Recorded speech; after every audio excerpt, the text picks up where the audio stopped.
ಆಕಾಶವಾಣಿ ಹಾಸನ. ಆರೋಗ್ಯದ ಉಪಯುಕ್ತ ಸಂಗತಿಗಳನ್ನು ತಿಳಿಸುವ ಕಾರ್ಯಕ್ರಮ ಆದಿಚುಂಚನಗಿರಿ ಆರೋಗ್ಯವಾಣಿ.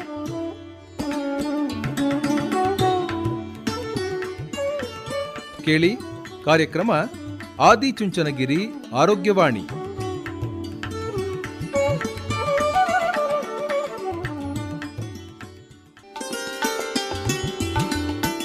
ಕೇಳುಗರಿಗೆಲ್ಲ ನಮಸ್ಕಾರ. ನಿಮಗೆಲ್ಲ ಇಂದಿನ ಆದಿಚುಂಚನಗಿರಿ ಆರೋಗ್ಯವಾಣಿ ಕಾರ್ಯಕ್ರಮಕ್ಕೆ ಸ್ವಾಗತ. ಈ ಕಾರ್ಯಕ್ರಮದಲ್ಲಿ ಮೊಣಕಾಲು ಬದಲಿ ಶಸ್ತ್ರಚಿಕಿತ್ಸೆ ಈ ಕುರಿತು ಡಾಕ್ಟರ್ ಮಹೇಶ್ ಡಿವಿ ಅವರೊಂದಿಗೆ ಸಂದರ್ಶನ. ಸಂದರ್ಶಕರು ಸುಜಾತ ಎಫ್ ತಳವಾರ್. ನಮ್ಮ ಎಲ್ಲ ಪ್ರೀತಿಯ ಕೇಳುಗರಿಗೆ ನಮಸ್ಕಾರ. ಇಂದಿನ ಆದಿಚುಂಚನಗಿರಿ ಆರೋಗ್ಯವಾಣಿ ಕಾರ್ಯಕ್ರಮಕ್ಕೆ ನಿಮ್ಮೆಲ್ಲರಿಗೂ ಸ್ವಾಗತ. ಇವತ್ತಿನ ಕಾರ್ಯಕ್ರಮದಲ್ಲಿ ನಮ್ಮ ಜೊತೆಗಿದ್ದಾರೆ ತಜ್ಞ ವೈದ್ಯರಾದ ಡಾಕ್ಟರ್ ಮಹೇಶ್ ಡಿವಿ ಅವರು. ಸರ್ ನಮಸ್ಕಾರ. ನಮಸ್ಕಾರ ಮೇಡಮ್. ಕಾರ್ಯಕ್ರಮಕ್ಕೆ ಸ್ವಾಗತ ತಮಗೆ. ಧನ್ಯವಾದಗಳು ಮೇಡಮ್. ಸರ್, ಇವತ್ತಿನ ಕಾರ್ಯಕ್ರಮದಲ್ಲಿ ಮಂಡಿ ಬದಲಿ ಶಸ್ತ್ರಚಿಕಿತ್ಸೆ ಈ ಕುರಿತಂತೆ ನಾವು ಮಾಹಿತಿಯನ್ನ ಮಾಡ್ಕೊಳ್ಳೋಣ. ಈಗ ಮಂಡಿ ನೋವಂತೂ ತುಂಬಾ ಜನಕ್ಕೆ ಕಾಡ್ತಾ ಇರುವಂತಹ ಸಮಸ್ಯೆ ಇದು.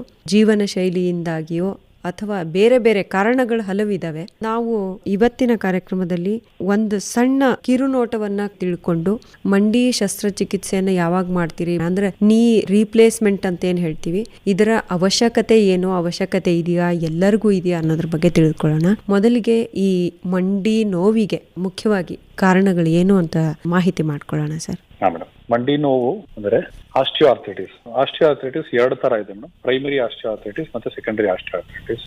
ಅಂದ್ರೆ ಕೀಲು ಸವೆತ ಆಗೋದು. ಕೀಲು ಸವೆತ ಎರಡು ತರ, ವಯೋಕ್ರಮೇಣ ಸವೆತ ಆಗೋದು ಮತ್ತೆ ಸೆಕೆಂಡರಿ ಬೇರೆ ಕಾರಣಗಳಿಂದ ಸವೆತ ಆಗೋದು. ಬೇರೆ ಕಾರಣಗಳು ಅಂದ್ರೆ ಇನ್ಫೆಕ್ಷನ್ ಇರ್ಬೋದು, ಈಗ ಕರೋನಾ ತರ ವೈರಲ್ ಇನ್ಫೆಕ್ಷನ್ ಆಗ್ಬೋದು, ಆಮೇಲೆ ಚಿಕನ್ಗುನ್ಯಾ ಜ್ವರದಿಂದ ಆಗ್ಬೋದು, ರಿಮಟಾಯ್ಡ್ ಅದರಿಂದ ಆಗ್ಬೋದು. ಕೀಲುವಾಯುಗಳಿಂದ ಕೀಲು ಸವೆತ ಬೇಗ ಆಗುತ್ತೆ. ವಯಸ್ಕ್ರಮೇಣ ಆಗೋದು 40-45 ವಯಸ್ಸಿಂದ ಶುರು ಆಗುತ್ತೆ. ತುಂಬಾ ಆಗೋದು ಒಂದು 55-60 ವರ್ಷಕ್ಕೆ ತುಂಬಾ ಆಗೋಗುತ್ತೆ. ಎಲ್ಲರಿಗೂ ಮಂಡಿ ಸೌದೆ ಸವಿಯುತ್ತೆ, ಎಲ್ಲರಿಗೂ ಸವಿಯುತ್ತೆ. ಈಗ ಒಂದು ಗಾಡಿ ಟೈರ್ ಸೌದಂಗೆ, ಹೊಸ ಕಾರ್ ತಗೊಂಡ್ರೆ ಒಂದು ಹೊಸ ಟೈರ್ ಬರ್ತದೆ, ಅದು ಒಂದು 3-4 ವರ್ಷ ಓಡಿಸ್ಬೋದು. ಅದಾದ್ಮೇಲೆ ಅದರದ್ದು ಸೆರೇಷನ್ಸ್ ಎಲ್ಲ ಹೊರಟೋಗಿ ಅದನ್ನ ಬದಲಾವಣೆ ಮಾಡ್ಬೇಕಾಗತ್ತೆ. ಅದೇ ತರ ನಮ್ಮ ಮಂಡಿ ಒಳಗಡೆ ಒಂದು ಕಾರ್ಟಿಲೇಜ್ ಅಂತ ಇರ್ತದೆ. ಕಾರ್ಟಿಲೇಜ್ ಅಂದ್ರೆ ಸ್ಮೂತ್ ಪಾರ್ಟ್, ಎರಡು ಮೂಳೆಗಳ ಮಧ್ಯಭಾಗ ಕಾರ್ಟಿಲೇಜ್ ಅನ್ನೋದು ಸ್ಮೂತ್ ಪಾರ್ಟ್. ಆ ಕಡೆ ಈ ಕಡೆ ಏನು ಉಜ್ಕೊಳ್ಳದೆ ಇರೋ ತರ ಇರುತ್ತೆ. ಆ ಕಾರ್ಟಿಲೇಜ್ ವಯೋಕ್ರಮೇಣ ಅದು ಡ್ಯಾಮೇಜ್ ಆಗಿ ಆಗಿ ಆಗಿ ಪೂರಾ ಹೊರಟೋಗುತ್ತೆ. ಮತ್ತೆ ಆ ಕಡೆ ಈ ಕಡೆ ಮೂಳೆಗಳು ಉಜ್ಕೊಳ್ಳೋಕ್ ಶುರು ಆಗತ್ತೆ. ಅದು ಆಸ್ಟಿಯೋಆರ್ಥ್ರೈಟಿಸ್ ಅಂತ. ಆಸ್ಟಿಯೋಆರ್ಥ್ರೈಟಿಸ್ 40 ವರ್ಷಕ್ಕೆ ಕಾರ್ಟಿಲೇಜ್, 40-45 ವರ್ಷಕ್ಕೆ ಕಾರ್ಟಿಲೇಜ್ ಡ್ಯಾಮೇಜ್ ಶುರುವಾಗುತ್ತೆ. ಕಾರ್ಟಿಲೇಜ್ ಡ್ಯಾಮೇಜ್ ಆಗ್ತಾ ಆಗ್ತಾ ಮಂಡಿ ನೋವು ಶುರುವಾಗುತ್ತೆ. 55-60-70 ವರ್ಷಕ್ಕೆ ತುಂಬಾನೇ ಸಿವಿಯರ್ ಡಿಜನರೇಟಿವ್ ಚೇಂಜಸ್ ಆಗಿ ತುಂಬಾನೇ ಮಂಡಿ ಕೀಲು ಸೌದೋಗುತ್ತೆ. ಇದು ಸಹಜವಾಗಿ ಎಲ್ಲರಿಗೂ ಆಗುವಂತದ್ದು ಸರ್? ಹೌದು ಮೇಡಮ್, ಏಜ್ ರಿಲೇಟೆಡ್ ಎಲ್ಲರಿಗೂ ಹಾಗೆ ಆಗುತ್ತೆ. ಮತ್ತೆ ಹಿಂದಿನ ಕಾಲದಲ್ಲೆಲ್ಲ ಇರ್ಲಿಲ್ಲ ಸರ್? ಹಿಂದಿನ ಕಾಲದಲ್ಲಿ ಯಾಕಿರಲಿಲ್ಲ ಅಂದ್ರೆ ಅವಾಗ ಲೈಫ್ ಎಕ್ಸ್ಪೆಕ್ಟೆನ್ಸಿ ತುಂಬಾ ಕಡಿಮೆ ಇತ್ತು ಮೇಡಮ್. ಈಗ ಲೈಫ್ ಎಕ್ಸ್ಪೆಕ್ಟೆನ್ಸಿ ಹೆಚ್ಚಿಗೆ ಆಗ್ಬಿಟ್ಟಿದೆ. ಆದ್ರಿಂದ ಇವಾಗ ನಮ್ಗೆ ತುಂಬಾ ಎಲ್ಲ ಅಡ್ವಾನ್ಸ್ ಇರೋದ್ರಿಂದ ಎಲ್ಲವೂ ಈಗ ಗೊತ್ತಾಗ್ತಾ ಇದೆ. ಅಷ್ಟು ಅವ್ರಿಗೆ ಲೈಫ್ ಎಕ್ಸ್ಪೆಕ್ಟೆನ್ಸಿ ಕಡಿಮೆ ಇದ್ದಿದ್ರಿಂದ ಸ್ವಲ್ಪ ಮಂಡಿ ನೋವು ಬಂದ್ರು ಅಷ್ಟೊಂದು ಹೆಂಗೋ ಅಡ್ಜಸ್ಟ್ ಮಾಡ್ಕೊಂಡು ಇದ್ ಮಾಡೋರು. ಆದ್ರಿಂದ ಅಷ್ಟೊಂದು ಮೊದಲೆಲ್ಲ ನಮ್ಗೆ ಗೊತ್ತಾಗ್ತಿರ್ಲಿಲ್ಲ. ಈಗ ಲೈಫ್ ಎಕ್ಸ್ಪೆಕ್ಟೆನ್ಸಿ ಅಂದ್ರೆ ನಾವು ಬದುಕು ಉಳಿಯೋದು ತುಂಬಾ ದಿನ ಆಗಿರೋದ್ರಿಂದ ನಮ್ಗೆ ಕಾಯಿಲೆಗಳು, ಮಂಡಿದು ತೊಂದರೆಗಳು ಎಲ್ಲ ಈಗ ಚೆನ್ನಾಗಿ ಗೊತ್ತಾಗ್ತಾ ಇದೆ. ಮತ್ತೆ ಇದು ವಯಸ್ಸು ಚಿಕ್ಕದಾಗ್ಲೂ ಬರ್ಬೋದು. ಅಂದ್ರೆ ಅದೇ ನಾನು ಹೇಳದ್ನಲ್ಲ, ರಿಮಟಾಯ್ಡ್, ಚಿಕನ್ಗುನ್ಯಾ, ಈ ಕರೋನಾ ಅಂತ ವೈರಸ್ ಇನ್ಫೆಕ್ಷನ್ ಗಳಿಂದ ಬೇಗ ಸೌತನೂ ಆಗ್ಬೋದು. ಕೆಲವರಿಗೆ 45 ತುಂಬಾ ಕಡಿಮೆ, ಆದಷ್ಟು ವಯಸ್ಸು ಹೆಚ್ಚಿಗೆ ಆದವ್ರಿಗೆ ಮಾಡ್ತೀವಿ. ಕೆಲವು ಸಲ ಯಾವಾಗ 40-50 ವರ್ಷಕ್ಕೆ ಯಾವಾಗ ಮಾಡ್ತೀವಿ ಅಂದ್ರೆ ಈ ರಿಮಟಾಯ್ಡ್ ಇಂದ ತುಂಬಾ ಸೌದೋಗ್ಬಿಡುತ್ತೆ ಬೇಗ. ಚಿಕನ್ಗುನ್ಯಾ ಜ್ವರದಿಂದ ಅಥವಾ ಕರೋನಾ ಇಂದ ಇನ್ಫೆಕ್ಷನ್ ಇಂದ ಆರ್ಥ್ರೈಟಿಸ್ ಚೇಂಜಸ್ ಬೇಗ ಆಗುತ್ತೆ. ವಯಸ್ಸು 55-60 ವರ್ಷ ಆಗೋದು 40 ವರ್ಷಕ್ಕೆ ಆಗೋದು. ಆ ತರದವರಿಗೆ ಸ್ವಲ್ಪ ಚಿಕ್ಕ ವಯಸ್ಸಲ್ಲೇ ಜಾಯಿಂಟ್ ರಿಪ್ಲೇಸ್ಮೆಂಟ್ ಮಾಡ್ತೀವಿ. ಈಗ ಸರ್, 2 ಸ್ಟೇಜ್ ಹೇಳ್ತಾ ಇದ್ರಿ ನೀವು. ಹಾ ಮೇಡಮ್, 2 ಕಾರಣಗಳು. ಪ್ರೈಮರಿ ಅಂದ್ರೆ ಮೈನ್ ವಯಸ್ಸಾಗ್ತಾ ಎಲ್ಲಾರ್ಗೂ ಬರುವಂತದ್ದು. ಸೆಕೆಂಡರಿ ಅಂದ್ರೆ ನಾರ್ಮಲ್ ಆಗಿ ಬಿಟ್ಟು ಬೇರೆ ಕಾರಣಗಳು, ಸ್ವಲ್ಪ ಬೇರೆ ವೈರಲ್ ಇನ್ಫೆಕ್ಷನ್, ಪೋಸ್ಟ್ ಟ್ರಾಮಾಟಿಕ್ ಅಂದ್ರೆ ಯಾವಾಗಲೂ ಏಟ್ ಆಗಿ ಅದು ಮೂಳೆ ಕೀಲು ಪಕ್ಕ ಆ ಕಡೆ ಈ ಕಡೆ ಕೀಲು ಎತ್ತರ ತಕ್ಕ ಕೂಡಿ ಬೇಗ ಸವಿಯುವಂತದ್ದು. ಸರ್, ಈಗ ಮಂಡಿ ನೋವು ಅಂತ ತಜ್ಞ ವೈದ್ಯರ ಹತ್ರ ಬಂದಾಗ ನೀವು ಅವ್ರಿಗೆ ತಕ್ಷಣಕ್ಕೆ ನೀವೇನು ಇದನ್ನ ಶಸ್ತ್ರಚಿಕಿತ್ಸೆನೇ ಮಾಡಬೇಕು ಅಂತ ಯಾರು ಹೇಳೋದಿಲ್ಲ. ಹೇಗಿರುತ್ತೆ ಅದು ಚಿಕಿತ್ಸೆ? ಹೇಗೆ ಆರಂಭ ಆಗುತ್ತೆ? ಏನೇನೆಲ್ಲ ಪ್ರಯೋಗಗಳನ್ನು ಮಾಡ್ತೀರಾ? ಮೇಡಮ್ ಇದು ಅದೇ, ನಾವು ಫಸ್ಟ್ ಅವರಿಗೆ ಪೇಯ್ನ್ ಎಷ್ಟಿದೆ ಅಂತ ಅಸೆಸ್ ಮಾಡ್ತೀವಿ. ಅವ್ರಿಗೆ ನೋವು ತುಂಬಾ ಇದೆಯಾ ಇಲ್ಲ ಕಡಿಮೆ ಇದೆಯಾ. ಮಂಡಿ ನೋವನ್ನ ಗ್ರೇಡಿಂಗ್ ಮಾಡ್ತೀವಿ. ಅಮೆರಿಕನ್ ನೀ ಸ್ಕೋರ್ ಅಂತಿದೆ, ಅದನ್ನ ಗ್ರೇಡಿಂಗ್ ಮಾಡ್ತೀವಿ. ಅದರಲ್ಲಿ ವಯೋವೃದ್ಧರಿಗೆ ತುಂಬಾ ಗ್ರೇಡ್ ನಂಬರ್ ಹೆಚ್ಚಿಗೆ ಬಂದಾಗ ಅವಾಗ ಸರ್ಜರಿ ಪ್ಲಾನ್ ಮಾಡ್ತೀವಿ. ಆಮೇಲೆ ರಕ್ತ ಪರೀಕ್ಷೆಗಳು ಮಾಡ್ತೀವಿ, ಎಕ್ಸ್ರೇಗಳು ಮಾಡ್ತೀವಿ. ರಕ್ತ ಪರೀಕ್ಷೆಗಳು ಅಂದ್ರೆ ಬೇರೆ ಕಾಸ್ಗಳಿಂದ ಇರ್ಬೋದು, ರಿಮಟಾಯ್ಡ್ ಫ್ಯಾಕ್ಟರ್ ಅಂತ ಚೆಕ್ ಮಾಡ್ತೀವಿ, CBC, ರೆಮಟಾಯ್ಡ್ ಅಂತೆಲ್ಲ ಚೆಕ್ ಮಾಡ್ತೀವಿ. ಎಕ್ಸ್ರೇ ನೋಡ್ತೀವಿ. ಎಕ್ಸ್ರೇಲಿ 4 ಗ್ರೇಡ್ಗಳು ಬರುತ್ತೆ. 3 ಅಥವಾ 4ನೇ ಗ್ರೇಡ್ ಅಲ್ಲಿ ಆಪರೇಷನ್ ಕಂಪಲ್ಸರಿ ಬೇಕಾಗುತ್ತೆ. ಆಲ್ಮೋಸ್ಟ್ 4ನೇ ಗ್ರೇಡ್ ಅಂತ ಡೆಫಿನೆಟ್ ಆಗಿ ಬೇಕಾಗುತ್ತೆ. ಗ್ರೇಡ್ 1, ಗ್ರೇಡ್ 2, ಗ್ರೇಡ್ 3 ಅಲ್ಲಿ ಬೇರೆ ಮೊಡಾಲಿಟೀಸ್ ಅಂದ್ರೆ ಫಿಸಿಯೋಥೆರಪಿ, ಬೇರೆ ಅನಾಲ್ಜೆಸಿಕ್ಸ್, ಲೈಫ್ ಸ್ಟೈಲ್ ಮಾಡಿಫಿಕೇಶನ್, ಜೀವನ ಶೈಲಿ ಸ್ವಲ್ಪ ಬೇರೆ ಚೇಂಜ್ ಮಾಡೋದು, ಕಮೋಡ್ ತರ ಯೂಸ್ ಮಾಡೋದು, ಸ್ಕ್ವಾಟಿಂಗ್ ಕಡಿಮೆ ಮಾಡೋದು, ಅಂದ್ರೆ ನೆಲದ ಮೇಲೆ ಚಕ್ಕಲ್ ಬಕ್ಲ ಕೂರ್ಗಾಲ ಕುತ್ಕೊಳ್ಳೋದು. ಕೆಲವರು ದೇವ್ರ ಪೂಜೆ ನೆಲದ ಮೇಲೆ ಕುತ್ಕೊಂಡೇ ಮಾಡಬೇಕು ಅಂತ ಹೇಳ್ತಾರೆ. ಅದೆಲ್ಲ ಚೇಂಜ್ ಮಾಡಕ್ಕೆ ಅಡ್ವೈಸ್ ಮಾಡ್ತೀವಿ. ಸೊ ಇನಿಷಿಯಲಿ ಕೆಲವು ಇಂಟ್ರಾರ್ಟಿಕುಲರ್ ಇಂಜೆಕ್ಷನ್ಸ್ ಬರುತ್ತೆ. ಕೆಲವರಿಗೆ ಸ್ಟೀರಾಯ್ಡ್ ಹಾಕ್ತಿವಿ, ಕೆಲವರಿಗೆ ಪ್ಲೇಟ್ಲೆಟ್ ರಿಚ್ ಪ್ಲಾಸ್ಮಾ ಅಂತ ಹಾಕ್ತಿವಿ. ಅವ್ರದೇ ಬ್ಲಡ್ ತೆಗೆದ್ಬಿಟ್ಟು ಸೆಂಟ್ರಿಫ್ಯೂಗ್ ಅಂತ ಮಾಡಿ ಅದ್ರೊಳಗಿರೋ ಪ್ಲೇಟ್ಲೆಟ್ ರಿಚ್ ಪ್ಲಾಸ್ಮಾನ ತೆಗೆದು ಮಂಡಿ ಒಳಗೆ ಅವ್ರದೇ ಬ್ಲಡ್ ಇಂದ ಕಲೆಕ್ಟ್ ಮಾಡಿ ಹಾಕ್ತಿವಿ. ಸೊ ಅದರಿಂದನೂ ಸ್ವಲ್ಪ ಮೈಲ್ಡ್ ಗ್ರೇಡ್ ಅಲ್ಲಿ ಇಂಪ್ರೂವ್ ಆಗುತ್ತೆ. ಆಮೇಲೆ ಕ್ವಾಡ್ರಿಸೆಪ್ಸ್ ಎಕ್ಸರ್ಸೈಸ್ ಅಂತ ಟೀಚ್ ಮಾಡ್ತೀವಿ. ಅದರಿಂದ ಎಕ್ಸರ್ಸೈಸ್ ಮಾಡೋದ್ರಿಂದ ಸ್ವಲ್ಪ ಪೇಯ್ನ್, ಮಾಂಸಖಂಡಗಳು ಸ್ಟ್ರೆಂಥನ್ ಆಗೋದ್ರಿಂದ ಪೇಯ್ನ್ ಕಡಿಮೆ ಆಗುತ್ತೆ. ಹಂಗಾಗಿ ಆ ಸ್ಟಿಫ್ನೆಸ್, ನೋವಿಂದ ಸ್ಟಿಫ್ನೆಸ್ ಆಗಿರುತ್ತಲ್ಲ, ಮಸಲ್ ಸ್ಟಿಫ್ನೆಸ್ ಕಡಿಮೆ ಆಗುತ್ತೆ, ನೋವು ಕಡಿಮೆ ಆಗುತ್ತೆ. ಗ್ರೇಡ್ 3, ಗ್ರೇಡ್ 4 ಅಲ್ಲಿ ಮಾತ್ರ ಆಪರೇಷನ್ ನ ಕಂಪಲ್ಸರಿ ಅಡ್ವೈಸ್ ಮಾಡ್ತೀವಿ. ಅದರಲ್ಲೂ ಏಜ್ ನೋಡ್ಕೊಂಡು. ಯೂಶಲಿ ಯಾವ ಏಜ್ ನವರೆಗೆ ಮಾಡ್ತೀರಾ ಸರ್? ಐಡಿಯಲಿ 55 to 60 ಇಯರ್ಸ್ ಮೇಲೆ ಇರುವಂತ ವಯಸ್ಸವರೆಗೆ ಮಾಡ್ತೀವಿ. ಕೆಲವು ಸಲ ಹೇಳದ್ನಲ್ಲ, ತುಂಬಾ ಸವದ್ ಬಿಟ್ಟಿದ್ರೆ ಆ ಗ್ರೇಡ್ 4 ಅನ್ನೋದು ಚಿಕ್ಕ ವಯಸ್ಸಲ್ಲೂ ಕಾಣಿಸ್ಕೋಬಹುದು. ರೆಮಟಾಯ್ಡ್ ಅನ್ನೋಂತ ಇನ್ಫೆಕ್ಷನ್ ಇಂದ, ಅದೊಂದು ವೈರಲ್ ಇನ್ಫೆಕ್ಷನ್, ಗಂಟ್ಲಿಗಿಂದ ಇದಾಗಿ ಅದು ಬೇರೆ ಕೀಲುಗಳಿಗೆ ಸ್ಪ್ರೆಡ್ ಆಗಿ ಕೀಲುಗಳು ಬೇಗ ಅಫೆಕ್ಟ್ ಆಗ್ತವೆ, ಬೇಗ ಸವದು ಬಿಡ್ತವೆ. ನಾರ್ಮಲ್ ಏಜ್ ಅಲ್ಲಿ ಸವಿಯುವಂತದ್ಕಿಂತ ಅರ್ಲಿ ಏಜ್ ಅಲ್ಲಿ ಸವಿಯುತ್ತೆ. ಆ ಟೈಮಲ್ಲಿ 40-45 ವರ್ಷದಲ್ಲೂ ಮಾಡಿದ್ವಿ. 20-25 ವರ್ಷದ ಹುಡುಗಿ ಒಬ್ಳಿಗೆ ಆಪರೇಷನ್ ಮಾಡಿದ್ವಿ. ಅವಳಿಗೆ ಸಿವಿಯರ್ ರಿಮಟಾಯ್ಡ್ ಆರ್ಥರೈಟಿಸ್ ಇತ್ತು. ಅವ್ರಿಗೆ ಆಲ್ಮೋಸ್ಟ್ ಚೇರ್ ಇಂದ ಎದ್ದೊಳಕ್ ಆಗ್ತಿರಲ್ಲ, ಅಷ್ಟು ಕಾಯಿ ಕಾಲು ಸ್ಟಿಫ್ ಆಗ್ಬಿಟ್ಟಿದೆ ರಿಮಟಾಯ್ಡ್ ಇಂದ. ಸೊ ಆ ತರದವರೆಗೂ ರೇರ್ ಕೇಸಸ್, ಬಟ್ ಮಾಡ್ತೀವಿ ಚಿಕ್ಕ ವಯಸ್ಸಲ್ಲೂ. ತೀರಾ ಅವ್ರಿಗೆ ದೈನಂದಿನ ಚಟುವಟಿಕೆಗಳಿಗೆ ತೊಂದರೆ ಆದಾಗ ನೀವು ಮಾಡಿಸ್ಕೊಳಕ್ಕೆ ಹೇಳ್ತೀರಾ? ನೋವು ಸಿಕ್ಕಾಪಟ್ಟೆ ಇರ್ತದೆ, ನೋವಿಂದ ನಿದ್ದೆ ಬರ್ತಾ ಇಲ್ಲ, ದಿನಾ ನೋವಿನ ಮಾತ್ರೆಗಳು ತಗೋಬೇಕು, ದಿನನಿತ್ಯದ ಕೆಲಸಗಳು ಅಫೆಕ್ಟ್ ಆಗ್ತದೆ, ದಿನಚರಿ ಅವ್ರಿಗೆ ಅಫೆಕ್ಟ್ ಆಗ್ತದೆ. ಹೋಗೋದು, ಟಾಯ್ಲೆಟ್ ಹೋಗೋದು, ಎದ್ದು ಊಟ ಮಾಡೋದು, ಅಟ್ಲೀಸ್ಟ್ ವಯಸ್ಸಾದ್ಮೇಲೆ ಅವರು ಮೈನ್ ಟಾಯ್ಲೆಟಿಂಗ್ ಮತ್ತೆ ಊಟ ಮಾಡ್ಕೊಳ್ಳೋದು, ಆ ತರದ್ದು ಮಾಡ್ಕೋಬೇಕು. ಸೊ ಅದನ್ನ ಅಟ್ಲೀಸ್ಟ್ ಆಗ್ತಾ ಇಲ್ಲ ಅಂದ್ರೆ ಅವಾಗ ಸರ್ಜರಿ ಅಡ್ವೈಸ್. ಅವಾಗ ಮಾಡ್ಲೇಬೇಕಾಗುತ್ತೆ. ಹೌದು, ಮಾಡ್ಲೇಬೇಕು. ಇದು ಅಂದ್ರೆ ಸರ್, ನೀವು ಎಕ್ಸರ್ಸೈಸು, ಜೀವನ ಶೈಲಿಯ ಬದಲಾವಣೆ, ಮತ್ತೆ ಮಾತ್ರೆಗಳು, ಇಂಜೆಕ್ಷನ್ ಅಂತೆಲ್ಲ ಹೇಳಿದ್ರಿ. ಅದೆಲ್ಲ ಆದ್ಮೇಲೆ ಇದನ್ನ ನೀವು ಅಡ್ವೈಸ್ ಮಾಡ್ತೀರಲ್ವಾ? ಹೌದು ಮೇಡಮ್, ಹೌದು ಮೇಡಮ್. ಸರ್, ಈಗ ಕೆಲವು ತಪ್ಪು ಕಲ್ಪನೆಗಳಿದೆ ಸರ್ ಮಾತ್ರೆ ಮತ್ತು ಔಷಧಿಯ ಬಗ್ಗೆ. ಆಮೇಲೆ ಇಂಜೆಕ್ಷನ್ ಹೇಳಿದ್ರಲ್ಲ, ಅದ್ರ ಬಗ್ಗೆ ತುಂಬಾ ತಪ್ಪು ಕಲ್ಪನೆಗಳಿದೆ. ಸ್ಟೆರಾಯ್ಡ್ ಅಂತ ಹೇಳಿದ್ರಿ. ಸ್ಟೆರಾಯ್ಡ್ ಅಂದ್ರೆ ತಗೊಳ್ಳೇ ಕೂಡದ ನಮ್ ದೇಹಕ್ಕೆ? ಅದೆಲ್ಲ ಹೇಗೆ? ಸ್ಟಿರಾಯ್ಡ್ ತಗೊಳ್ಳೇಬಾರ್ದು ಅಂತೇನಿಲ್ಲ, ಅಂದ್ರೆ ಐಡಿಯಲಿ ಅವಾಯ್ಡ್ ಮಾಡಬೇಕು. ಇಂಟ್ರಾರ್ಟಿಕ್ಯುಲರ್ ಇಂಜೆಕ್ಷನ್ಸ್ ಅವಾಯ್ಡ್ ಮಾಡಬೇಕು. ಅದನ್ನ ಆಪರೇಷನ್ ಥಿಯೇಟರ್ ಅಲ್ಲಿ ಕೊಟ್ರೆ ಒಳ್ಳೇದು. ಹೈಲುರೋನಿಕ್ ಆಸಿಡ್ ಮತ್ತೆ PRP ಇಂಜೆಕ್ಷನ್ ಅಂತ ಹೇಳ್ತೀವಿ, ಪ್ಲೇಟ್ಲೆಟ್ ರಿಚ್ ಪ್ಲಾಸ್ಮಾ, ಅದು ಓಕೆ. ಸ್ಟೀರಾಯ್ಡ್ ಹೆಚ್ಚಿಗೆ ಕೊಟ್ರೆ ಇನ್ನೂ ಹೆಚ್ಚಿಗೆ ಸವಿಯುತ್ತೆ. ಆಕ್ಚುಲಿ ಇಮಿಡಿಯೇಟ್ ಆಗಿ ನೋವು ಕಡಿಮೆ ಆಗುತ್ತೆ, ಬಟ್ ತುಂಬಾನೇ ವೇರ್ ಆಫ್ ಆಗುತ್ತೆ. ಅದಕ್ಕೆ ಸ್ಟೀರಾಯ್ಡ್ ನ ಅವಾಯ್ಡ್ ಮಾಡಕ್ ಹೇಳ್ತೀವಿ. ಅದು ಬಾಡಿಗೆ ಸ್ಪ್ರೆಡ್ ಆಗಿ ಹೋಗೋದಿಲ್ಲ, ಅಲ್ಲೇ ಜಾಯಿಂಟ್ ಒಳಗಡೆನೆ ಇರ್ತದೆ. ಆದ್ರೂ ಸವೆತ ಹೆಚ್ಚಿಗೆ ಮಾಡುತ್ತೆ, ನೋವು ಕಡಿಮೆ ಮಾಡುತ್ತೆ. ಆ ಇಮಿಡಿಯೇಟ್ ಟೈಮ್ಗೆ ನೋವು ಕಡಿಮೆ ಮಾಡುತ್ತೆ, ಬಟ್ ಆರ್ಥರೈಟಿಸ್ ನ ಹೆಚ್ಚಿಗೆ ಮಾಡುತ್ತೆ ಅದು ಸ್ಟೀರಾಯ್ಡ್. ಇಂಥ ಇಂಜೆಕ್ಷನ್ಗಳನ್ನು ಆಪರೇಷನ್ ಥಿಯೇಟರ್ ಕರ್ಕೊಂಡು ಹೋಗಿ ಒಳ್ಳೆ ವಾತಾವರಣ ಇರುವಂತದ್ದು ಸ್ಟೆರೈಲ್ ಕಂಡೀಷನ್ ಗಳಲ್ಲಿ ಕೊಡೋದು ಒಳ್ಳೇದು. ಕ್ಲಿನಿಕ್ ಗಳಲ್ಲಿ ಅವಾಯ್ಡ್ ಮಾಡಿ, ಯಾಕಂದ್ರೆ ಅಷ್ಟೊಂದು ಕ್ಲೀನ್ಲಿನೆಸ್ ಇರಲ್ಲ. ಆಪರೇಷನ್ ಥಿಯೇಟರ್ ಆದ್ರೆ ಸ್ವಲ್ಪ ಸ್ಟೆರೈಲ್ ಕ್ಲೀನ್ ಇರ್ತದೆ. ಮಂಡಿಗೆ ಒಂದು ಇಂಜೆಕ್ಷನ್ ಕೊಡ್ತಿದೀವಿ ಅಂದ್ರೆ ಹೊರಗಡೆಯಿಂದ ಮಂಡಿ ಒಳಗೆ ಹೋಗ್ತಾ ಇದೀವಿ, ಅದರಿಂದ ಇನ್ಫೆಕ್ಷನ್ ಚಾನ್ಸಸ್ ಇರ್ತದೆ. ಹಂಗಾಗಿ ಎಷ್ಟು ಸ್ಟೆರೈಲ್ ಕಂಡೀಷನ್ ಇರ್ತದೆ ಅಷ್ಟು ಸ್ಟೆರೈಲ್ ಕಂಡೀಷನ್ ಅಲ್ಲಿ ಮಾಡೋದು ಒಳ್ಳೇದು. ಸರಿ, ಈಗ ಕಾರಣಗಳನ್ನ ಹೇಳಿದ್ರಿ. ಮತ್ತೆ ಒಂದ್ಸರ್ತಿ ನಿಮ್ಮ ಹತ್ರ ರೋಗಿ ಈ ತರದ ತೊಂದರೆಗಳನ್ನ ಇಟ್ಕೊಂಡ್ ಬಂದಾಗ ಮಂಡಿಗೆ ಮಾತ್ರ ನೋವು ಇರುತ್ತೆ ಸರ್, ಅಥವಾ ಜಾಯಿಂಟ್ ಅಲ್ಲಿ ನೋವು ಇರುವಾಗ ಮಂಡಿನಾದ್ರೂ ರಿಪ್ಲೇಸ್ ಮಾಡ್ತೀರಾ? ಬೇರೆ ಬೇರೆ ಜಾಯಿಂಟ್ ಗಳಲ್ಲಿದ್ರೆ ಏನ್ ಮಾಡ್ತೀರಾ? ಮಂಡಿ ರಿಪ್ಲೇಸ್ಮೆಂಟ್ ಮಾಡ್ತೀವಿ. ಮತ್ತೆ ಹಿಪ್ ರಿಪ್ಲೇಸ್ಮೆಂಟ್ ಮಾಡ್ತೀವಿ, ಶೋಲ್ಡರ್ ರಿಪ್ಲೇಸ್ಮೆಂಟ್ ಮಾಡ್ತೀವಿ. ಬಟ್ ತುಂಬಾ ಜಾಯಿಂಟ್ ಗಳಿದ್ರೆ ರಿಮಟಾಯ್ಡ್ ಟ್ರೀಟ್ಮೆಂಟ್ ಮಾಡ್ಬೇಕಾಗುತ್ತೆ. ರಿಮಟಾಯ್ಡ್ ಸ್ಪೆಸಿಫಿಕ್ ಆಗಿ ಅದಕ್ಕೆ ರಿಮಟಾಲಜಿಸ್ಟ್ ಟ್ರೀಟ್ಮೆಂಟ್ ಕೊಡ್ತಾರೆ.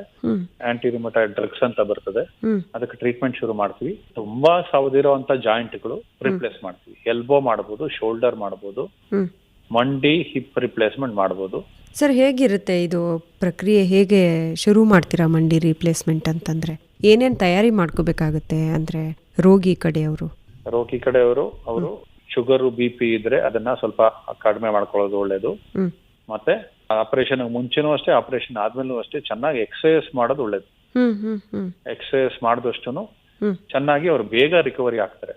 ಕೆಲವ್ರಿಗೆ ಮಾತ್ರ ಬೈಲ್ಯಾಟ್ರಲ್ ನೀ ಅಂದ್ರೆ 2 ಮಂಡಿ ಮಾಡ್ತೀವಿ. ಮೋಸ್ಟ್ ಆಫ್ ದಮ್ ಯೂನಿಲ್ಯಾಟ್ರಲ್ ಮಾಡ್ತೀವಿ. ಅಂದ್ರೆ 1 ಮಂಡಿ ಅವ್ರಿಗೆ ನೋವು ಒಂದೇ ಇದ್ರೆ 1 ಮಂಡಿ ಮಾಡ್ತೀವಿ, 2ನೇ ಮಂಡಿ ಆಮೇಲೆ ಮಾಡ್ತೀವಿ.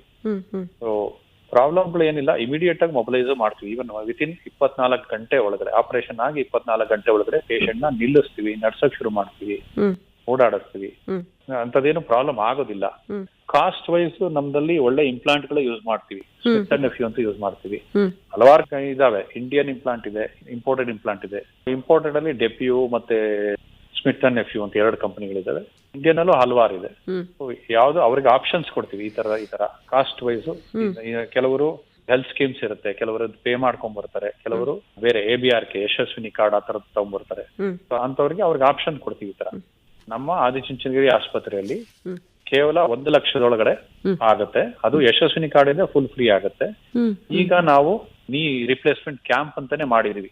ಜನವರಿ 18ರಿಂದ ಫೆಬ್ರವರಿ 20ರವರೆಗೂ ಬಾಲಗಂಗಾಧರ ಸ್ವಾಮೀಜಿ ಅವರ 81ನೇ ಹುಟ್ಟುಹಬ್ಬದ ಪ್ರಯುಕ್ತ 81 ಜನಗಳಿಗೆ ಫ್ರೀ ಆಗಿ ನೀ ರಿಪ್ಲೇಸ್ಮೆಂಟ್ ಮಾಡಿದೀವಿ. ಅವರು ಆಲ್ಮೋಸ್ಟ್ 1.25 ಲಕ್ಷ ಆಗದ್ನ ಐಡಿಯಾ ನಾವು ಸ್ಕ್ರೀನ್ ಮಾಡಿ, ಹಳ್ಳಿಯವರು, ರೈತಾಪಿ ಜನಗಳು, ಬಿಲೋ ಪಾವರ್ಟಿ ಲೈನ್ ಅಥವಾ BPL ಕಾರ್ಡ್ ಹೋಲ್ಡರ್ಸ್ ಅಂತ ಐಡೆಂಟಿಫೈ ಮಾಡಿ ಅದರಿಂದ ಏನು ಕ್ಲೈಮ್ ಮಾಡ್ಕೊಂಡಿಲ್ಲ, ಆದ್ರೆ ಫ್ರೀ ಮಾಡಿದ್ವಿ. ಅಥವಾ 1.25 ಲಕ್ಷ 2 ಲಕ್ಷ 1.5 ಲಕ್ಷ ಆಗುವಂತನ್ನ 81 ಜನಗಳಿಗೆ ನಾವು ಸ್ವಾಮೀಜಿಯವರ ಇಚ್ಛೆ ಮೇರೆಗೆ ಫ್ರೀ ಆಗಿ ಮಾಡಿದೀವಿ. ಇಲ್ಲಿ ಅದು 1 ಲಕ್ಷದ ಒಳಗೆ ಮಾಡ್ತಾ ಇದೀವಿ. ಪ್ಲಸ್ ಇವಾಗ ಒಂದು ಫ್ರೀ ನೀ ರಿಪ್ಲೇಸ್ಮೆಂಟ್ ಕ್ಯಾಂಪ್ ಅಂತ ಅದು ವರ್ಷನೂ ಮಾಡಕ್ಕೆ ಪ್ಲಾನ್ ಮಾಡಿದ್ದಾರೆ ಸ್ವಾಮೀಜಿಯವರು. ಹಂಗಾಗಿ ಈ ವರ್ಷನೂ 81 ಸರ್ಜರಿಗಳು ಮಾಡಿದೀವಿ. ಈಗ ಮಾಡಿದ್ದೀರಾ? ಹೌದು ಮೇಡಮ್. ಸರ್, ಈಗ ಈ ಬದಲಿ ಶಸ್ತ್ರಚಿಕಿತ್ಸೆ ಆದ ನಂತರ ಹೇಗಿರುತ್ತೆ? ಅಂದ್ರೆ ರಿಕವರಿ ಆಗಕ್ಕೆ ಎಷ್ಟು ಟೈಮ್ ಬೇಕಾಗುತ್ತೆ, ಅಥವಾ ಆಮೇಲೆ ಏನಾದ್ರು ಚಾಲೆಂಜಸ್ ಬರುತ್ತಾ? ಹೇಗೆ? ಆಪರೇಷನ್ ಆದ ನಂತರ ಅವ್ರಿಗೆ ಎಪಿಡ್ಯೂರಲ್ ಇಂಜೆಕ್ಷನ್ ಅಂತ ಒಂದು ಬೆನ್ನಿಗೆ ಒಂದು ಪೈಪ್ ಬಿಟ್ಟಿರ್ತೀವಿ. ನೋವು ತುಂಬಾ ಇರುತ್ತೆ. ಇಲ್ಲ ಅಂದ್ರೆ ಆ ಎಪಿಡ್ಯೂರಲ್ ಪಂಪ್ ಹಾಕ್ಬಿಟ್ಟು ಕಂಟಿನ್ಯೂಸ್ ಆಗಿ ಪೈನ್ ಇಂಜೆಕ್ಷನ್ ಹೋಗ್ತಾ ಇರುತ್ತೆ. 2 ಡೇಸ್ ವರ್ಗು ಅವ್ರಿಗೆ ಅಷ್ಟೊಂದು ಪೈನೇ ಗೊತ್ತಾಗೋದಿಲ್ಲ. ಎಪಿಡ್ಯೂರಲ್ ಇಲ್ಲ ಅಂದ್ರೆ ಅಕಸ್ಮಾತ್ ಕೆಲವರು ಕಿತ್ಕೊಂಡ್ಬಿಟ್ಟಿದ್ರೆ ಸಿವಿಯರ್ ಪೇನ್ ಇರುತ್ತೆ. ಸೊ ಹಾಗಾಗಿ ಎಪಿಡ್ಯೂರಲ್ ಪಂಪ್ ಕಂಟಿನ್ಯೂಸ್ ಇಂಜೆಕ್ಷನ್ ಹೋಗೋದ್ರಿಂದ 2 ದಿನ ಅವ್ರಿಗೆ ನೋವೇ ಗೊತ್ತಾಗೋದಿಲ್ಲ. ಆಮೇಲೆ ವಿತಿನ್ 24 hours ಅಲ್ಲಿ ಅವ್ರಿಗೆ ನಿಲ್ಸೋದು, ನಡ್ಸೋದು, ಮೊಬಿಲೈಸ್ ಮಾಡೋದೆಲ್ಲ ಮಾಡ್ತೀವಿ. ಆಮೇಲೆ ಅವ್ರಿಗೆ ರಕ್ತ ಕಲೆಕ್ಟ್ ಆಗುತ್ತೆ. ಈಗ ಆಪರೇಷನ್ ಮಾಡಿ ಕಟ್ ಮಾಡಿರ್ತೀವಿ ಮಾಂಸಖಂಡಗಳು, ಅದ ರಕ್ತ ಹೊರಗೆ ಬರೋದಕ್ಕೆ ಒಂದು ಪೈಪ್ ತರ ಬಿಟ್ಟು ಡ್ರೈನ್ ಅಂತ ಬಿಟ್ಟಿರ್ತೀವಿ. ಅದೆಲ್ಲ ಕಡಿಮೆ ಆದ್ಮೇಲೆ ಅವ್ರಿಗೆ ಪೈಪ್ಗಳೆಲ್ಲ ತೆಗೆದು ಮೊಬಿಲೈಸ್ ಮಾಡಿ 4-5 ದಿನಕ್ಕೆ ಡಿಸ್ಚಾರ್ಜ್ ಮಾಡ್ತೀವಿ. ಅವರು ನಾರ್ಮಲ್ ಮೊದಲಿನ ಲೈಫ್ ಸ್ಟೈಲ್ಗೆ ಬರಬೇಕು ಅಂದ್ರೆ ಒಂದೇ ಮಂಡಿ ಆದ್ರೆ 2ರಿಂದ 3 ವಾರ ಆಗುತ್ತೆ. ಮಾಂಸಖಂಡಗಳ ಬಲ ಬರಬೇಕು, ಯಾಕಂದ್ರೆ ಅದನ್ನ ಕಟ್ ಮಾಡ್ಕೊಂಡು ಹೋಗಿರ್ತೀವಿ. ಸೊ ಅದಕ್ಕೆ 2ರಿಂದ 3 ವಾರ ಆಗತ್ತೆ. ಫಿಸಿಯೋಥೆರಪಿ ಮಾಡ್ಬೇಕು, ಎಕ್ಸರ್ಸೈಸ್ ಮಾಡ್ಬೇಕು, ಮಂಡಿ ಮಡ್ಚೋದೆಲ್ಲ ಎಕ್ಸರ್ಸೈಸ್ ಮಾಡ್ಬೇಕು. 2 ಮಂಡಿ ಆದ್ರೆ 4ರಿಂದ 5 ವಾರ ಆಗತ್ತೆ. ಅವ್ರು ಮೊದಲು ಏನೇನ್ ಮಾಡ್ತಾ ಇದ್ರು, ಹೊಲಕ್ ಹೋಗೋದು, ಗದ್ದೆಯಲ್ಲಿ ಕೆಲಸ ಮಾಡೋದು, ಏನೇನ್ ಮಾಡ್ತಿದ್ರು ಎಲ್ಲ ಮಾಡಬಹುದು. ಆದ್ರೆ ಕೆಳಗಡೆ ನೆಲದ ಮೇಲೆ ಕುಕ್ಕರ್ಗಾಲ ಚಕ್ಲ ಬಕ್ಲ ಕುತ್ಕೊಳಕ್ ಆಗಲ್ಲ. ಮೋಸ್ಟ್ ಆಫ್ ದ ಪೇಷಂಟ್ಸ್ಗೆ ಅಷ್ಟೊಂದು ಆರ್ಥರೈಟಿಕ್ ಆಗಿದ್ದಾಗ ಮುಂಚೆನೂ ಕುತ್ಕೊಳಕ್ ಆಗೋದಿಲ್ಲ. ಸೊ ಈವನ್ ಸರ್ಜರಿ ಆದ್ಮೇಲೂ ಆದಷ್ಟು ನೆಲದ ಮೇಲೆ ಕೂತ್ಕೋಬೇಡಿ ಅಂತಾನೆ ಅಡ್ವೈಸ್ ಮಾಡಿ ಹೇಳ್ತೇನೆ. ನೆಲದ ಮೇಲೆ ಚಕ್ಲ ಬಕ್ಲ ಹಾಕಂಗಿಲ್ಲ, ಹಾಕೋಗಿಲ್ಲ. ಅದೆರಡು ಬಿಟ್ಟು ಉಳಿದಿರೋ ಎಲ್ಲ ಕೆಲಸಗಳು ಮಾಡ್ಕೋಬಹುದು. ಹೌದು ಮೇಡಮ್. ಏನೇನು ಮುನ್ನೆಚ್ಚರಿಕೆಗಳನ್ನು ತೆಗೆದುಕೊಳ್ಬೇಕು ಸರ್ ಇದೆರಡನ್ನು ಬಿಟ್ರೆ? ಅಂದ್ರೆ ಆಮೇಲಿನ ಜೀವನ ಶೈಲಿ, ನೀವು ಹೇಳಿದ್ರಿ ಕೆಲಸ ಎಲ್ಲ ಮಾಡ್ಬೋದು ಅಂತ, ಬಟ್ ಅವರು ಮಾಡಿಸ್ಕೊಂಡವ್ರಿಗೆ ಕೆಲವು ಮುನ್ನೆಚ್ಚರಿಕೆಗಳನ್ನು ಹೇಳ್ತೀರಲ್ವಾ, ಏನೇನು ಮಾಡ್ಕೋಬೇಕು ಅವರು? ಮೇನ್ಲಿ ಅವ್ರಿಗೆ ಇವನ್ ಇಂಪ್ಲಾಂಟ್ದು ಡೇಟ್ ಒಂದು ಅರೌಂಡ್ 20 years ಇದಿರುತ್ತದೆ ಲೈಫ್ ಸ್ಪ್ಯಾನ್. ನೋಡುವ ಯೂಶಲಿ ಅದಕ್ಕೆ ಆದಷ್ಟು ವಯಸ್ಕರಿಗೆ ಮಾಡ್ತೀವಿ. 55-60 ವರ್ಷ ಮಾದವ್ರಿಗೆ ಮಾಡ್ತೀವಿ. 20 years ಅಂತ ಹೇಳ್ತೀವಿ, 25 years ವರೆಗೂ ಬರ್ತದೆ. ತುಂಬಾ ಲೈಫ್ ಇರುವಂತದ್ದು ಅಂದ್ರೆ ಆಕ್ಸಿನಿಯಂ ಇಂಪ್ಲಾಂಟ್ ಅಂತಾನು ಬರ್ತದೆ, ಅದನ್ನು ಕೆಲವರಿಗೆ ಹಾಕ್ತಿವಿ. ಮುನ್ನೆಚ್ಚರಿಕೆ ಅಂದ್ರೆ ಅವರು ತೀರಾ ತಗ್ಗಿನ ಚೇರ್ ಮೇಲೆ ಕೂತ್ಕೋಬಾರ್ದು. ಕಮೋಡ್ ತರ ಯೂಸ್ ಮಾಡ್ಬೇಕು. ಇಂಡಿಯನ್ ಟಾಯ್ಲೆಟ್ ಯೂಸ್ ಮಾಡಬಾರ್ದು.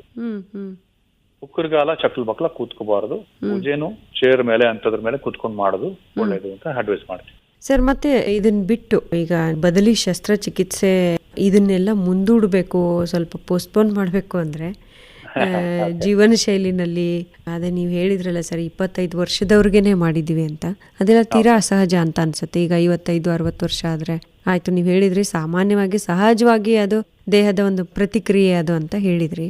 ಅದನ್ನ ಬಿಟ್ಟು ಈ ಥರ ಅಸಹಜವಾದಂತಹ ಬೆಳವಣಿಗೆಗಳಿದ್ದಾಗ ಈ ಥರದ್ದನ್ನು ಒಂದು ಸ್ವಲ್ಪ ಮುಂದೂಡಬಹುದು ಅಂತಾದರೆ ಯಾವ ಥರ ಜೀವನ ಶೈಲಿಯನ್ನು ಇಟ್ಕೋಬೇಕು ಸರ್?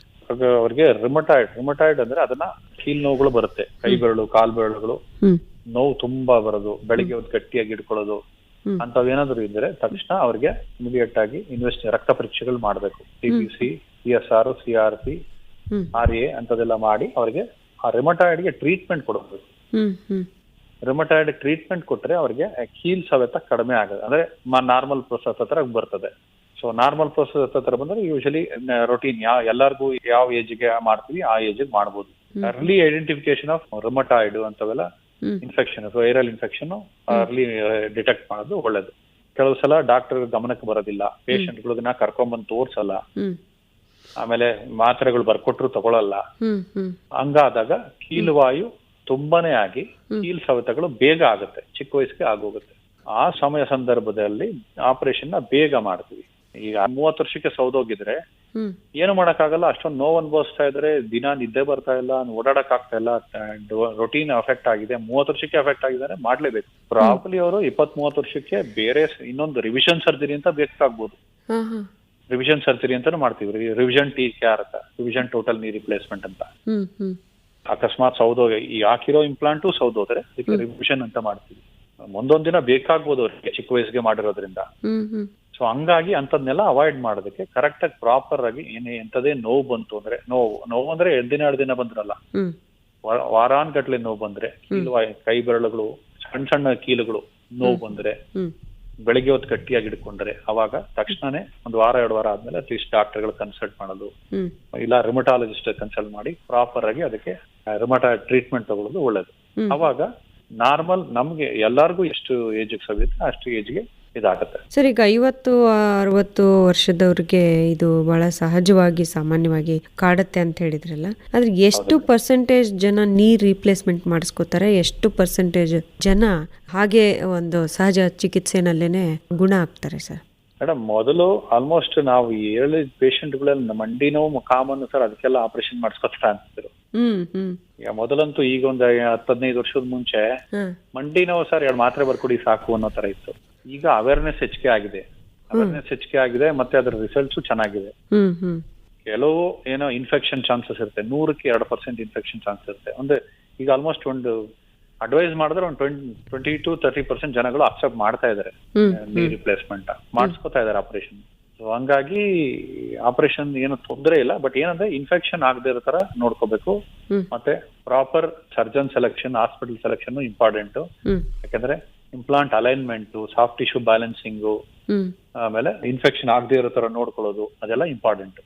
ಇಲ್ಲಾಂದ್ರೆ 1-2% ಚಾನ್ಸ್ ಆಫ್ ಇನ್ಫೆಕ್ಷನ್ ಫೇಲ್ಯೂರ್ ಇರ್ತದೆ. ಇದ್ರಲ್ಲೂ ಇರುತ್ತೆ? ಹೌದು ಮೇಡಮ್, ಎಲ್ಲ ಇದರಲ್ಲೂ ಆಗೋ ತರ ಇದರಲ್ಲೂ ಇನ್ಫೆಕ್ಷನ್ ಚಾನ್ಸಸ್ ಇರ್ತದೆ. ಅಂದ್ರೆ ರಿಸ್ಕ್ ಫ್ಯಾಕ್ಟರ್ಸ್ ಅಂದ್ರೆ ಇದಿಷ್ಟೇ, ಬೇರೆ ಏನು ಗಂಭೀರವಾದ ತೊಂದರೆಗಳಿರೋದಿಲ್ಲ. ಶುಗರ್ ಪ್ರಾಪರ್ ಕಂಟ್ರೋಲ್ ಮಾಡ್ಕೋಬೇಕು, ವೆಯ್ಟ್ ರಿಡಕ್ಷನ್ ಮಾಡ್ಕೋಬೇಕು, BP ರೆಗ್ಯುಲರ್ ಆಗಿ ಮಾಡ್ಬೇಕು, ಎಕ್ಸರ್ಸೈಸ್ ಮಾಡ್ಬೇಕು, ರೂಟೀನ್ ಆಗಿ ಎಕ್ಸರ್ಸೈಸ್ ಮಾಡ್ಬೇಕು. ಆ ತರದೆಲ್ಲ ಮಾಡ್ಕೊಂಡ್ರೆ ಆರಾಮಾಗಿರುತ್ತೆ. ಆಹಾರ ಪದ್ಧತಿ ಹೇಗಿರ್ಬೇಕು ಸರ್? ಆಹಾರ ಪದ್ಧತಿ ಆದಷ್ಟು ವೆಯ್ಟ್ ಹೆಚ್ಚಿಗೆ ಮಾಡುವಂತದನ್ನ ಕಡಿಮೆ ಮಾಡ್ಬೇಕು. ರೈಸ್ ಅಂತದನ್ನ ಅವಾಯ್ಡ್ ಮಾಡ್ಬೇಕು. ರೈಸ್ ತಿನ್ಬಾರ್ದು ಸರ್? ರೈಸ್ ತಿನ್ಬಾರ್ದು ಅಂತಲ್ಲ ಮೇಡಮ್, ಕಡಿಮೆ ಮಾಡಬೇಕು. ಕಾರ್ಬೋಹೈಡ್ರೇಟ್ಸ್ ಒಟ್ಟಾರೆ carbohydrates, mainly carbohydrates and fatty foods ಕಡಿಮೆ ಮಾಡಬೇಕು. ಮತ್ತೆ protein rich food, protein vitamin rich food ತಗೋಬೇಕು. ಮೊಟ್ಟೆ ಅಂತದ್ದು, ಮೊಟ್ಟೆ ಮಾಂಸ ಅಂತ ಸುಮಾರಾಗಿ ತಗೋಬೇಕು. ಈಗ ವೆಜಿಟೇರಿಯನ್ಸ್, ಸಸ್ಯಾಹಾರಿಗಳು ಗ್ರೀನ್ ಲೀಫಿ ವೆಜಿಟೇಬಲ್ಸ್, ಮತ್ತೆ calcium rich foods, milk products ಆ ತರದ್ ತಗೋಬೇಕು. ಸರ್, ಈಗ ನೀವು ಹೇಳಿದ್ರಿ ಯಶಸ್ವಿನಿ ಕಾರ್ಡ್ ಇರೋ ಅಂಥವ್ರಿಗೆ ಆದಿಚುಂಚನಗಿರಿ ಆಸ್ಪತ್ರೆಯಲ್ಲಿ ಏನೂ ಖರ್ಚಿಲ್ಲದೆ ಶಸ್ತ್ರಚಿಕಿತ್ಸೆ ಮಾಡ್ತೀರಾ? ಹೌದು ಮೇಡಮ್. ಮತ್ತೆ ಬೇರೆ ಬೇರೆ ಇನ್ಶೂರೆನ್ಸ್ಗಳು ಯಾವ್ಯಾವ್ದು ಕವರೇಜ್ ಇದೆ ಸರ್? ಈಗ ನಮ್ಗೆ ABRK ಯಶಸ್ವಿನಿ ಅಂತ ಗವರ್ಮೆಂಟ್ ಸ್ಕೀಮ್ಸ್ ಇದೆ ಮೇಡಮ್. ಹ್ಮ್ ಬೇರೆ ಪ್ರೈವೇಟ್ ಸ್ಕೀಮ್ಸ್ ಒಂದು 20 ರಿಂದ 25 ಎಲ್ಲಾ ತರವಾದ ಎಲ್ಲ ಪ್ರೈವೇಟ್ ಇನ್ಶೂರೆನ್ಸಸ್ ಇದಾವೆ. ಆ ತರದ್ದು ತುಂಬಾನೇ ಎಲ್ಲವೂ 20-25 ಇನ್ಶೂರೆನ್ಸಸ್ ಇದಾವೆ ಮೇಡಮ್. ಅದರಲ್ಲೂ ಕವರ್ ಮಾಡಿ ಆಪರೇಷನ್ಗಳು ಮಾಡ್ಬೋದು. ಹೌದು ಮೇಡಮ್. ಅಂದ್ರೆ ನೇರವಾಗಿ ನೀವು ಹೇಳೋದೇನಂತಂದ್ರೆ ಈ ಮಂಡಿನೇ ತೆಗೆಸಿ ಇನ್ನೊಂದನ್ನ ಅಂದ್ರೆ ನ್ಯಾಚುರಲ್ ಅಲ್ಲದೆ ಇರೋದನ್ನ ಸಹಜವಾಗಿ ಅಲ್ಲದೆ ಇರೋಂತಹ ಒಂದು ಇನ್ಸ್ಟ್ರೂಮೆಂಟ್ ಅನ್ನ ಹಾಕೊಂಡು ಸಹಜ ಜೀವನ ಮಾಡಬಹುದು ಅನ್ನೋದು ರಿಸರ್ಚ್ ಹೇಳಿದೆ. ಮತ್ತೆ ಈಗ ಸಕ್ಸಸ್ ರೇಟ್ ಕೂಡ ಚೆನ್ನಾಗಿರೋದ್ರಿಂದ ಬಹಳಷ್ಟು ಜನ ಇದಕ್ಕೆ ಒಲವು ತೋರಿಸ್ತಿದ್ದಾರೆ ಅಂತ ಹೇಳಿದ್ರು. ಹೌದು ಮೇಡಮ್. ಈಗ ಗಾಡಿ ಟೈರ್ಸ್ ಹೋದ್ರೆ 4 ವರ್ಷ 5 ವರ್ಷ ತಳ್ಬೋದು, ಇನ್ನು 1 ವರ್ಷ 2 ವರ್ಷ ತಳ್ಬೋದೇ ಹೊರತು ಅದೇನೋ ಮತ್ತೆ ಕಟ್ ಮಾಡಿ ರೀಫ್ರೇಮ್ ಮಾಡಿ ಹಾಕ್ತಾರೆ. ಕೊನೆಗೆ ಒಂದಲ್ಲ ಒಂದಿನ ಟೈರ್ ನ ಬದಲಿಸಲೇಬೇಕು. ಆ ತರಾನೇ ಮಂಡಿನೂ ಅಷ್ಟೇ. ಇಂಜೆಕ್ಷನ್ಗಳು ಸ್ವಲ್ಪ ದಿನ ಮುಂದೂಡುವುದೇ ಹೊರತು ಒಂದಲ್ಲ ಒಂದಿನ eventually we have to total knee replacement ಮಾಡ್ಬೇಕಾಗುತ್ತೆ. ಅದು ಎಷ್ಟು ಮಟ್ಟಿಗೆ ಸೌದೋಗಿದೆ ಏನು ಅನ್ನೋದನ್ನ ನೀವು ವೈದ್ಯರು ತೀರ್ಮಾನಿಸ್ತೀರಾ, ಮತ್ತೆ ಬರುವಂತ ರೋಗಿಗಳು ಕೂಡ ಅದ್ರ ಬಗ್ಗೆ ಗಮನ ಹರಿಸಿ ಅವರು ನಿರ್ಧಾರ ತಗೋಬಹುದು.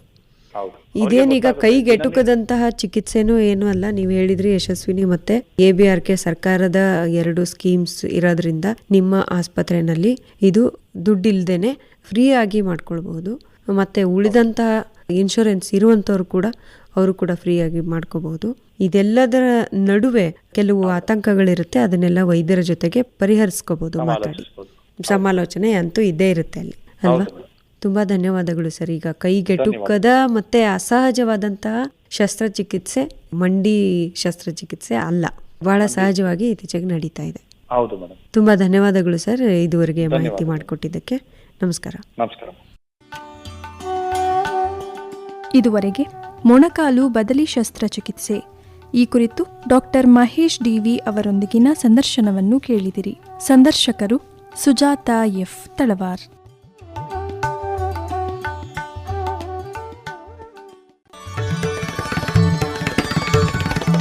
ಇದುವರೆಗೆ ಆರೋಗ್ಯದ ಉಪಯುಕ್ತ ಸಂಗತಿಗಳನ್ನು ತಿಳಿಸುವ ಕಾರ್ಯಕ್ರಮ ಆದಿಚುಂಚನಗಿರಿ ಆರೋಗ್ಯವಾಣಿ ಕೇಳಿದಿರಿ. ಕಾರ್ಯಕ್ರಮದ ನಿರ್ಮಾಣ ಸುಜಾತಾ F. ತಳವಾರ್. ಇದು ಹಾಸನ ಆಕಾಶವಾಣಿಯಿಂದ ಮೂಡಿಬಂತು.